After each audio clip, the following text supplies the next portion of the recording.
Ladies and gentlemen, thank you all for tuning in as PWF Empire presents the SmackDown Live review for the episode that aired May 16th, 2017. This was the last episode of SmackDown before the Blue Brand's big pay-per-view Backlash. There's a lot of B's there. But, Yeah.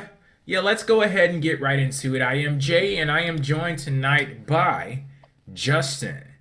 Yep. Once again, I guess we are destined to do this. Yeah, forever. And like J and J security, because Jay and Justin, it's like a Oh, I team, see it. man. And I see see, it. yeah, J and J security of PWF Empire. Nice Yeah, little throwback there. It's been a while since anybody has mentioned those guys, J and I J know. I Security. mean, there's people on Tonight Show that reminded me of J and J security, but we can get to that. Okay, yes, we definitely can. So, Justin, go ahead, take it away. Where are we going to start things off? Well, let's stop with the head of the snake, kind of literally. Randy Orton and Jinder Mahal, their segment. Let's start with the Randy Orton one first, shall we? Because he's the champion. We should Dive. discuss what? Dive indeed. He took a dive tonight. All right. Dive in quality. Okay. Yeah, that was a lot longer It's tonight. been a Yeah, bit. It's been it's been a it's, while. Yeah. it's been a theme with Randy Orton, but tonight he had a match with Baron Corbin, which I think is a great matchup on paper, on principle. Execution, I don't know. I felt like I was watching drywall at points. See, I think the thing is, and this all goes back to exactly what we were just talking about with Randy Orton. I remember in the past, I used to say when Randy Orton is at his best, he is the best. But the unfortunate thing about that is we have not seen Randy Orton at his best or anywhere near it for a very long time. But even with that being said, I still think that he's a capable performer in the ring, and I think we got a good match out of him and Baron Corbin tonight. And I wouldn't put much of it on Randy Orton. I'd actually look towards Baron Corbin, and I love what the announcers did when they were talking about the strength, the size, and agility, Yeah, how that picture is not supposed to make sense, but it made sense with Baron Corbin. And you can yeah, see him going through those actions in the ring. Like, I love when he jumped out of the ring, he ran around to the yeah. side of it, got in and clotheslined Orton. That dude is quick as hell and agile. And I'm telling you, that's my homeboy, Baron Corbin.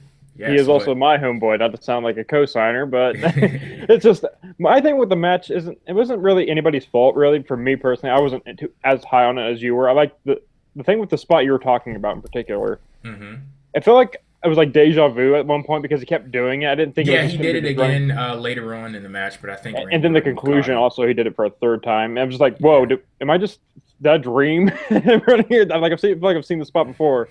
I Like, don't at know. least like reverse it. Like, you went this way, go that way the Yeah, next yeah, time. do all Yeah. four corners. Yeah. Do it, okay, like just like it was. That's just my only beef. I felt like I was very often like, is that the same thing? What happened? Am I just like having dementia all of a sudden? I don't know. But yeah, it was fine. It's not like it wasn't bad.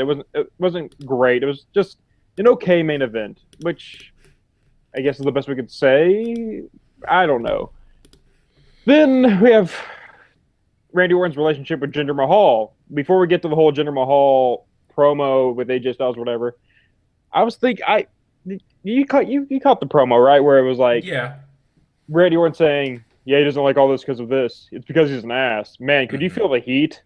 Man, I could feel that his rivalry heat with that promo, man. I felt more heat in the shit that Randy Orton was talking about on Twitter than I've ever felt at any point with anything that he said towards Jinder Mahal. I'm surprised he even knows what the dude's name is. Right? It feels like he does. It doesn't feel like a feud. It Yet just this feud feels detached for some reason, and I was about to say I don't know why, but I know why, because Randy Orton, he's phoning it in. He doesn't. Yeah, he doesn't give a shit. And that's weird. As this feels more detached than the Nakamura Ziggler match, where one guy's not even there all the time. So it's like, which we'll get to. But yeah, I feel like nothing from Randy Orton, so it's hard for me to feel anything about this feud.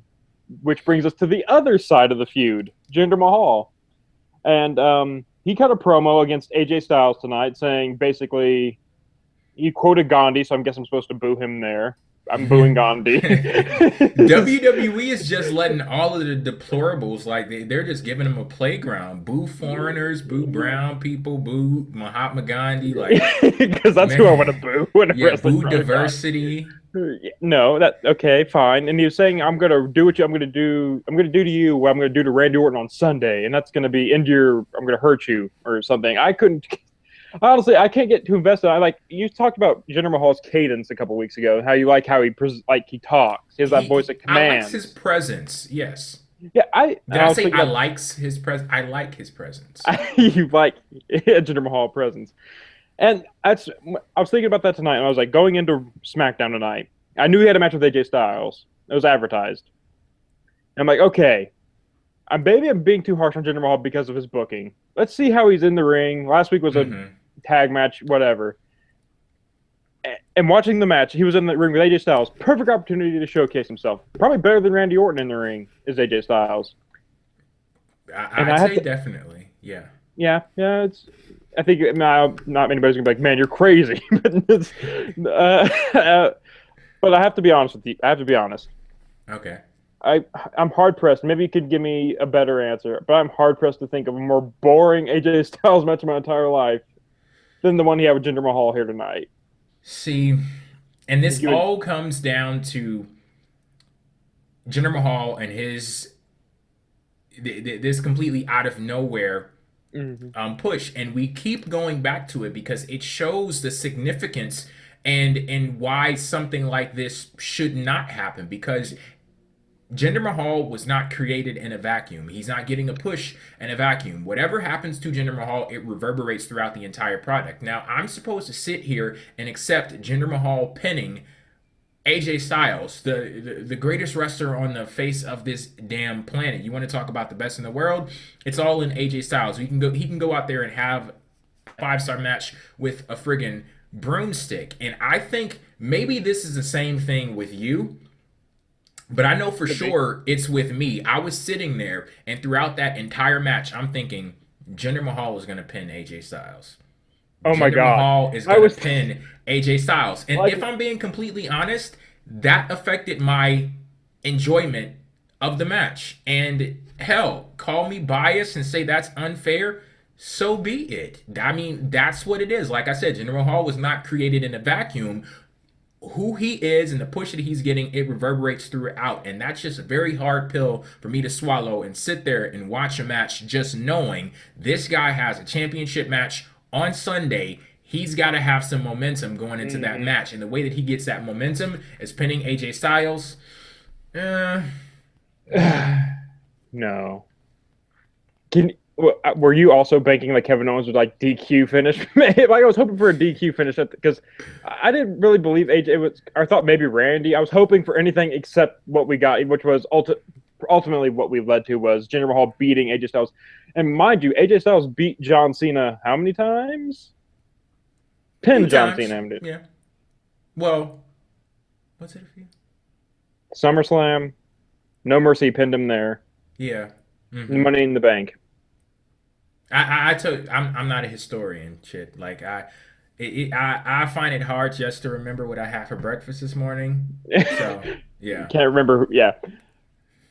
And so I I'm see. I looking look here. to you all to give me the facts and the figures, and I'm like, okay, Yeah, I yeah, have a I'll roll chart with it. somewhere, and Hmm. it's just every time AJ Styles beat John Cena because that was the fun thing, and like, yeah, AJ Yeah. Styles is great. Now we see Jinder Mahal beat AJ Styles, and I'm just like, my mind is. It's like I feel like I'm in a time like vortex, like in a vacuum, as you say, with Jinder Mahal, and it's just like, and even beyond the fact that I knew he was going to pin AJ Styles and how bad that just sounds, Hmm. Jinder Mahal beating AJ Styles. I was looking at Jinder Mahal and I was really wanting to give him a shot because it's not his fault he was booked the way he was. Maybe he'll make the most of this opportunity. He's in the ring with Yeah. AJ Styles and he did nothing to impress me at that point either. And that's very important to say too, because if you want to get into the ring and showcase who you are, what the skills that you're bringing to the table, what you're capable of, putting you in a match with someone like an AJ Styles, like it's gotta pop there. Because if it Yeah, ain't popping with AJ Styles, like it's not going to work. yeah, so it's one thing for WWE to push Jinder Mahal, and he's this big time deal now, and to get people to try to buy into that, because at some point you just like tap out and like, okay, well shit, WWE keeps telling me that Jinder Mahal is a main eventer. I'm not gonna fight it anymore. I just have to accept that this is the place that he's at on the card. That's one thing. Can he hold up his end of the bargain when he Hmm. gets into the ring? And like I said, if you're in there with AJ Styles and you can't cut it there, ain't much hope for you And it's compounded elsewhere. by the fact the announce team were hitting hard that Jinder Mahal is a real threat to Randy Orton's title reign. And yet when he was wrestling, I did not see that threat at any like I don't see a threat for Randy Orton at all here. Even with the Singh brothers, you can have because they were reminding me of James A. Security to give a hint away. Just because I'm quite sure everybody knew where you were going with that one. yeah, it had to be the Singh brothers. Like I don't see the way he wrestled, his intensity. It's not that all that intense. He's not all that like he doesn't wrestle in a way where I think, man, he could beat Randy Orton. Like I don't think he could. I just don't see it. And maybe it's the booking, maybe it's how he's wrestling. They've trying to sell me like he is a real threat to Randy Orton. He's got the upper hand every week on Randy Orton. Yeah, even though Randy Orton's been getting the upper hand, like been taken advantage of every week, Randy Orton's the threat still. Like it's hard for Yeah, me to buy in Randy what Orton they're is selling. definitely a threat. Let Jinder botch once and it's over. Stupid. It's done. Oh, and he might botch too. Jinder's been known for some botches here and there, But but I mean, I do wish him the best of luck though, because you're in a spot that not many people get the opportunity to yeah, make the most occupy. of it. Yeah, make the most of it. And as far as what he says and how he carries himself, he's doing a good job there. He really is. It's just that there's a lot of baggage that is being carried Mhm. into this, and it's just hard for me to let it go. Yeah, Well, shit, I'm not the one carrying it. He's carrying it. I'm just acknowledging the fact that you have that in your hands. But um, yeah, what do we get this Sunday? I guess we shall see. but Jinder Mahal championship match, WWE championship match. and Lord, he might be the champion too. I don't know. I would hope not, but At this point, like, how can who we do cares? much worse? Like, I Who don't give a cares? fuck. Like, give it to Jinder Mahal. That's Damned if you something do. fresh. So So someone really has a thing with Randy Orton. I think you need to unload somewhere else, no, he's just stale. and he doesn't care anymore. It's obvious he doesn't care anymore. Like Yeah. marriage has done him bad than his caring for wrestling. So Like, get a divorce so we can enjoy you again. that's what we're saying. Get divorced, Randy Orton, Like, just for fuck up our your whole entertainment. personal life so we can enjoy Yeah, you again. separate your kids. It's just, Yeah. just for us, our entertainment. Yeah. But speaking of AJ Styles, who you've dubbed the best in the world, his feud with Kevin Owens, it kind of took a new turn. While Kevin Owens is still having remnants of his Y2J feud, so I was a little confused on who he's still feuding with because it could be AJ, it could be Y2J, it could be America. I don't know. Now, you used to watch Dragon Ball Z, right? Yeah, I love Dragon Ball Z. Wasn't it Cell? He would absorb people and then take on some of their traits. That's what he's doing. With Hmm. Chris Jericho, I like that. He's got the suit and he's doing the ever again thing. It's Yeah. highlight reel. It's all clicking. I like the presentation of how he's like, yeah, into Y2J's career. I'm going to end AJ Styles' career. I like that. Then AJ Styles came out and cut a promo saying, "Good old USA, I'm taking that belt back, America, man." And then Jinder Mahal's like, not, he did his thing. So he had a match with Jinder Mahal. Kevin Owens hurt his leg, probably making an implication of an injured leg angle with his match with Kevin Owens on Sunday. You would think, maybe not. Maybe they drop it, have a standard match. So my question to myself, really, why am I not feeling this feud all that much? Because Please explain. on paper, Kevin Owens, AJ Styles, boom, sold. Yeah, I want to see. I like these two guys as wrestlers. I like their characters. I like to see them collide. AJ Styles is a great wrestler. Kevin Owens great. For some reason, this feud just isn't selling me because I need a little bit more than just saying two great wrestlers have at it. You know, it's going to be a great match. We don't have to put that much work into it. And I don't know if you're getting that vibe too, but I'm definitely getting the vibe like they don't care about this feud. It's just like they know it's going to be great. Don't have to put much work into it. There was a point in time where I was looking at this as a saving grace for SmackDown because the main event scene, the WWE No. Championship picture, yeah, no. No, pass. Yeah, that one was kind of, kind of. It fell off. And I was looking towards everything that was happening with Baron Corbin, Sami Zayn, AJ Styles, and Kevin Owens. I was like, okay, here we go. They're gonna carry the water of SmackDown. It hasn't quite done that. it's still a solid feud to me, but I do think that there were points that were more hot than where we are right right now. now. And like when they were doing that number one contenders match and they were main eventing SmackDown and things like that, I was like, okay, this it's popping over here. It's lit.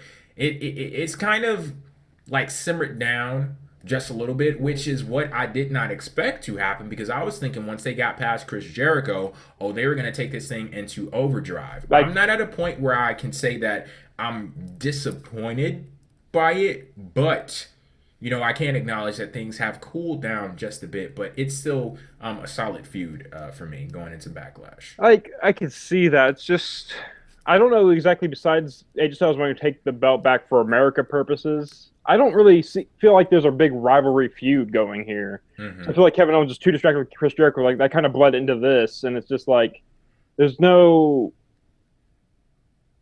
I don't know how to put it. It's just not like there's nothing to it where it's like, oh man, these two guys are going to just really hash it out and really fight for America or Canada or whatever. I guess what you're saying is that it's not well defined between those two specific people. Yeah. Like what's going on with Chris Jericho is kind of bleeding over, and I can understand where you're coming from. It's like AJ Styles all of a sudden cares about America now, and he's like, I got to do this for America. And it's like, I get this United States title, it's supposed to be like cheeky and new face of America. It's just like, yeah, I don't get why AJ Styles like, you know what, WWE title, everything else, fuck that. America needs representation now. Hey, you got to get in where you fit in.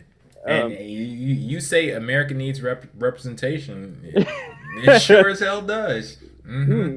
Yes. Okay, AJ Styles. Might need a new president soon, but I mean, I'd elect AJ Styles. I mean, he's not the only wrestler. AJ for president. Why not? Best wrestler in the world. Throw him in there. Yeah. Okay. I mean, he does think that the Earth is flat, though, so that's a problem. Wait, AJ does? Yeah. Are you Danny serious? Bryan just spilled the beans on an episode of Talking Smack. Are you serious? oh my! I gotta find that clip and send it to you. Oh, please do, because my God, I might change my look on AJ. Maybe you shouldn't. I want to think AJ Styles. I just ruined them for you. Yeah, don't do that.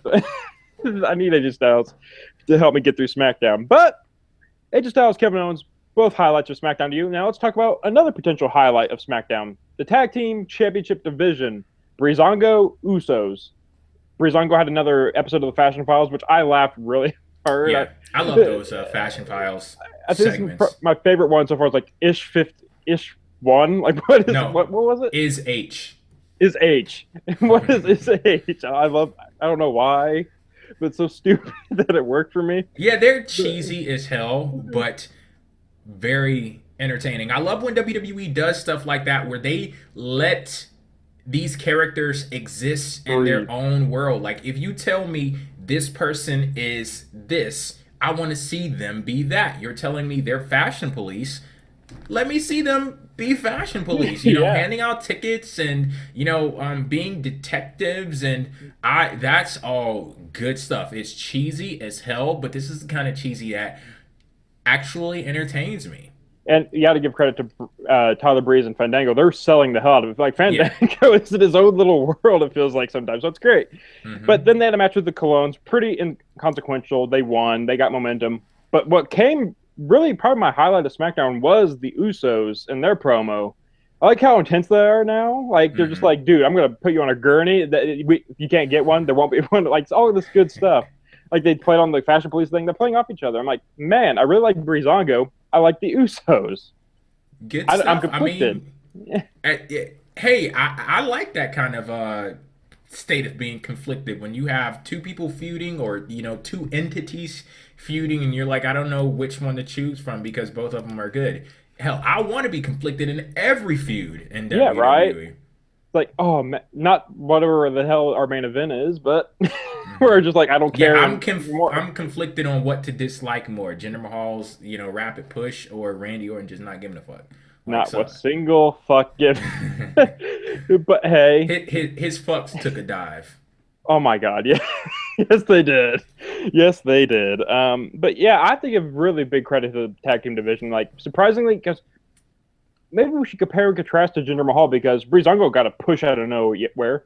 And whereas Jinder Mahal's kind of like not making the most of it, I feel Breezango's like gripping the hooks into it. And I feel like the creative team is actually more behind them than they are the number one contender for the WWE title, even because they're Yeah, giving because like fashion police and wins yeah, and the all thing these. is with Jinder Mahal, like the only way that they can make this work is they go for like the cheap heat and stuff. So while they're putting substance into the characters of the Fashion Police with Jinder Mahal, it's just easy for him to speak in a different language, talk about how America sucks, and take pot shots at the crowd and stuff like that. Like they got to move fast on that. No time for character development. Like none of that.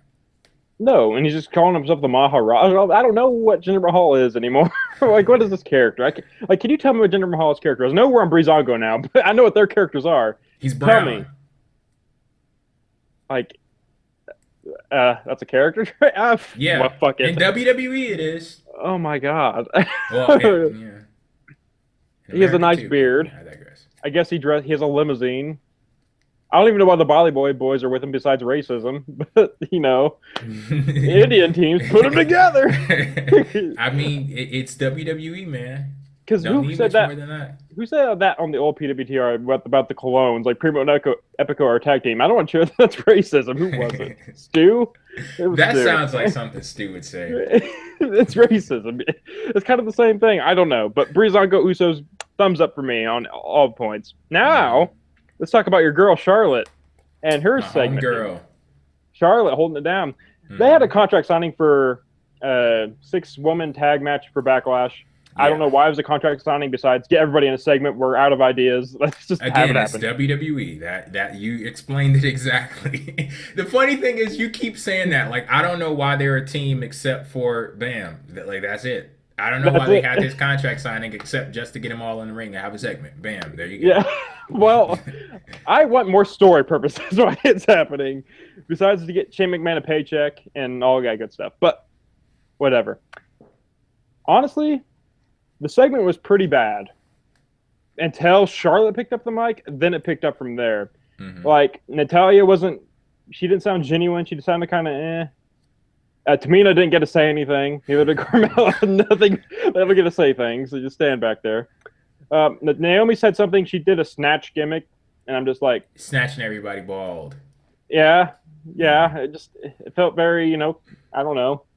It doesn't really I can't get invested in that necessarily because she didn't sound genuine. Like she wanted to like snatch poor James Ellsworth up. I didn't feel it. It just felt like she was saying lines. And Becky, I can't recall a damn thing she said. And Charlotte said something really good. And I think he even posted a quote where she's like, Queen's coming for her crown after this match. Points to Naomi. Yes. Big pop from the crowd. Everyone likes Charlotte now. It's a good place to be for her. And I gotta say, I really like Charlotte as a face. I think we actually talked about this before. Mm-hmm. Was it us or? It was us too, yeah. Okay, yeah. I really like Charlotte as a face. I like the energy that she brings and the fact that she has an edge to her character. One thing that I also like that WWE is actually doing when they talk about Charlotte, I don't know if anyone really like notices this, but they talk about Charlotte in gender neutral terms. Like they make it a point to not mention, oh, Charlotte is the most blank blank blank woman in WWE, or Charlotte is a blank blank blank female superstar. Before she came out and Shane was introducing her, he said that Charlotte is one of the most decorated superstars in history, period. Just decorated superstars. And I love when they do stuff like that because it speaks volumes for who Charlotte is and what she has accomplished in WWE. And I'm going to go, you know what? I'm going to say that now. Say it. No, I'm not going to say it now. But No. Charlotte is a star. Like she's a star. She's a fucking star. She is. Like, give the queen her props. Make sure you're paying. Are you telling me homage. to give her the props? I'm telling everybody. Okay, there we go. Everybody. So you're talking to me. So I thought I did. Jesus. But yeah, speaking of the queen, she said, after we get done defeating them, the queen is taking her crown. Mm-hmm. And that's the one piece that has been missing out of this entire thing. All of this stuff that's going on because she's being Naomi's best friend and, taking pictures and selfies or ussies, whatever you want to call it, and doing all of that stuff. It's like, okay, why are you here? Let me know. Let me know if you remember who you are. what your objective is. And she reminded me tonight, and that's all I needed. I'm fully on board right now, as long Now, as they carry it through. I mean, now I'm just picturing you as like Mufasa to Charlotte and like the clouds saying, always remember who you are. Jesus. Someone Photoshop that for me. I would laugh my ass off. All right. But going from your girl to my boy, I got to give props to some James Ellsworth. Oh my God. I laughed so hard in his duh segment. Going back and forth with every, like, Becky, you don't have a chance to be duh. I was like, what the hell is this? It's the best mic work he's ever had, and it's so bizarre. I have to give my boy props. He was hilarious tonight, and he caused a little fire between everybody. And he's like, "Yay, James Ellsworth is the cause of everything. It's fun." I actually hope Shane McMahon's like, you know what? Handicap match. James Ellsworth, you're in the match too. I'm like, yeah. Just to see him get beat up. Yes, dude. My biggest highlight from WrestleMania this year, one of them at least, was Becky just suplexing the James Ellsworth. Like, yeah, I'm so giddy, but. Overall, the segment started off rough. They found their legging, became good. A match happened where it was kind of booking crazy. Like James Owens was thrown out. Yeah, like the people getting thrown out, and then they decide we're not getting thrown out. Let's fight about it. It's like what? Like why don't you just fight to begin with? And if that's just where this is going to end up overall, but whatever. I guess I'm excited for that match. Because I've liked the storyline up to this point. Honestly, it's probably the best story going forward on SmackDown. Like, I can't. Well, I like what's going on with Baron Corbin and Sami Zayn? Yeah, Sami Zayn. But it's not like they're having that much interaction either. Like, I was like, that was going to be my next talking point, was just like, I like that they're having a match. I like the match on paper. And I like what they've done. But I want more out of a feud with because it feels like Sami Zayn, he's been targeting me since I've been here. Like, I want more, like, Baron Corbin beating him up on Talking Smack, like that 1 week suspension. Why was it 1 week suspension? Why couldn't he just be killing him the entire time? Just Sami Zayn's like, hey, but he keeps getting up, telling the story Sami Zayn was presenting in the promo he had backstage before Corbin, which I liked. I like Baron Corbin just knocking him out. Things like I was just waiting for that moment because I knew it was going to happen. I'm just Baron Corbin had to attack Sami Zayn. Like, he's not going to sit there politely for him to finish his promo. Like, you know what? Like a side note, I wonder how they set that up. Like if WWE had another camera that just filmed everything, like is Baron Corbin just standing right next to Sami Zayn? Like, okay, when do I get my cue? He's just like, get my cue. He has his fist ready, just like wait. Yeah. Sami Zayn's like, I'm getting really close to you, so I don't see what's happening behind me. Like tight shot. But it doesn't get a it doesn't get a Braun Strowman. I'm not finished with you. It just damn. Oh, fun. But yeah, it's fine. I'm sure the match will be great. Because Backlash is the story of the undercard, really. With Backlash, it's seeming like it's turning out to be, but should be a solid opener. You would think that'd be the opener, but whatever. Let's talk about the thing that's really selling the pay-per-view in an odd way with all the marketing. Nakamura, Dolph Ziggler. Dolph Ziggler had a video package for himself and Nakamura, where Nakamura says nothing to be seen. NXT doesn't exist. Shut your fucking mouth. Yeah. And Dolph Ziggler cut this promo like, I've been here for 8 years. It feels like forever, and all these things. It does. Believe me. I could be doing this dance forever. Anyway, do you feel like the presentation of this feud is okay? Like, is it like? There's something definitely weird about it.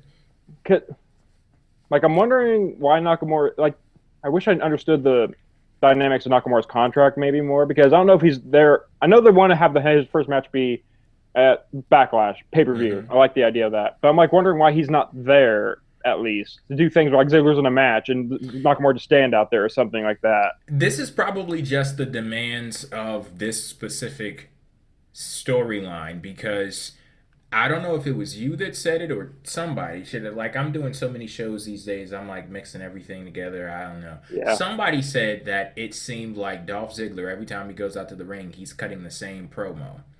So it feels like I've said that a million times in my life. To have Nakamura, well, specifically in this This storyline, feud, yeah. yeah, to have Nakamura go out there and be involved in a segment with Dolph Ziggler, it's kind of like you put yourself in that same spot, you know, a few more times. Because there's only so much that they can do with the introduction of the character Nakamura and the way that they have structured this storyline. It's an interesting structure to it, this being his introduction to WWE and SmackDown Live, but with what they have given us, you can't have him on TV every week if you're saving The match. his, yeah, you're saving the match, his first match for the pay-per-view. I guess I could see that. I, because honestly, I think this feud's actually really well built up. Where like Ziggler's like, "You don't appreciate me, and I've been here for 8 years. Why do you like this guy?" Because ignore NXT. Nakamura's not how to match you. I know it's complicated. I guess it's not, but hey, I was just like, I like the Shit, idea of even like, if I did ignore NXT, I got New Japan. That yeah, match oh that he yeah, had with AJ Styles before they, before they did shit, they went the same place before they, did that. well, if you want, they came to the same place, but if you want to believe WWE, NXT is totally a different brand, man. Not the same thing. Oh, when they want it to be. Yeah, it's so bizarre that relationship, but whatever. Like, I like the idea of that. Where Ziggler's like, "I've been here. Why are you cheering this guy already? I've been here. Why not me?" Like true heel kind of hubris a little bit. Hmm. And now the Nakamura's gonna come and kick his head off and make him die by hubris. So it's a nice build up to a match, and honestly, it's not a bad dynamic, and it's weird that I'm invested in a Dolph Ziggler feud, but it's only to see him die kind of a thing. So I learn the error of his ways. Oh, and if you all haven't checked it out, I suggest you all check out the PWF Empire podcast that I did with Dalton last week. You can go on to pwfempire.com. And if you don't want to listen to the whole show, I think it was a very entertaining show, if I do say so myself. But we have like timestamps up on the post on pwfempire.com. And if you want to check it out on YouTube, we have I believe we have the timestamps down in the comment box. Oh, no, it's not up on YouTube. No, scratch that. PWFempire.com. Go ahead and check it out. And the reason why I say that is because we had a conversation about Nakamura's character in WWE and trying to get to the bottom of who exactly he is. Because if you notice, with Dolph Ziggler talking about Nakamura, and he threw out Michael Jackson's backstory for Nakamura a few weeks ago, and like WWE never really filled in the blanks. It's like, okay, we know Shinsuke Nakamura is not Michael Jackson. Well, who the hell is the guy? I kind of give my theory on who Nakamura is and what his character is in WWE. So go check that out if you haven't already. Interesting theory. Yeah, definitely. And I just look at like they're setting that up. Like, not that I'm just throwing my 2 cents. Like, they're setting up what his character is at Backlash. Like Dolph Ziggler's making all these assumptions about him, and Nakamura's going to reveal who he is at Backlash in the match and wrestling. So I kind of like that's why I'm really interested in the story, like how they're presenting it. Like, this is a new Nakamura. Forget NXT, as hard as that may be. Forget it. New beginnings. Nakamura versus Dolph Ziggler. I'm kind of invested in it. It's crazy. It is what it is. Which brings us to the close of the SmackDown review, because I don't feel like there's anything else that I'm missing. We got everything. This is one of the wonders of a 2-hour show. This is why I basically refuse to do Raw reviews. Oh my god! It's like that's too much to remember. I think we got it. Oh my god! 3 hours. Okay, no, yeah, Raw, SmackDown, and it's sad because honestly, I think Raw's been better than SmackDown, but that's a different conversation for a different day. I'm curious. Was this a good go home show? Because I don't feel like I was sold on much here. Like, anything that I was sold on here, I've already been sold on. Like, I'm still not sold on Jinder Mahal, Randy Orton. I'm not sold completely on Kevin Owens, AJ Styles. Even besides, it's just going to be a great match. Besides just knowing that physically, the feud itself, I'm not sold on. And I guess Nakamura and AJ, maybe one day. Nakamura and Ziggler, shit. I'm just thinking what I want. Nakamura and Ziggler, I'm sold on that. And the women's match, I'm sold on. And the tag match. So it's like, I've already been sold on that. So as a go-home show, I think it's a failure. But as a show, it was perfectly acceptable. As just a 2-hour watching a wrestling program, because I have to look at this as a story of two SmackDowns, a go-home show and an actual show. And I feel like one really succeeded. Well, not really, just succeeded. And one was kind of not very good. See, when it comes to the whole Jinder Mahal and Randy Orton thing, there ain't enough shows in the damn world for them to sell me on that one. So yeah, it'd be unfair for me to hold them to that standard for tonight, because it's like I've been unsure about it. Oh, but you're gonna knock it out of the park tonight. Nah, man. If Randy Orton cut a great promo backstage, like, okay, maybe. Jinder Mahal, you're gonna dive. And just walk away. Like, confusing, but okay. But and how long have they been building that up? I feel like it's been years. Like since the week after WrestleMania, and I still don't give a shit. You think you would conjure something up? Well, I guess the good thing is now I do remember that Randy Orton is WWE champion, so that's some progress. And I saw the way you threw that belt in the ring tonight. I'm like, you disrespectful fuck. That's how we. Jinder Mahal held it with like he wanted it. So maybe Jinder Mahal should be whatever. Okay, so that's my thoughts on SmackDown overall. I think Jay made it clear on his. Have you made your thoughts clear? What do you think it was a successful show? I mean, I enjoyed the show tonight. You weren't like, like. Well, I thought that the final match it was good. I enjoyed it, but I'm a biased Baron Corbin. Mark. Yeah, so, you be a mark of worse things.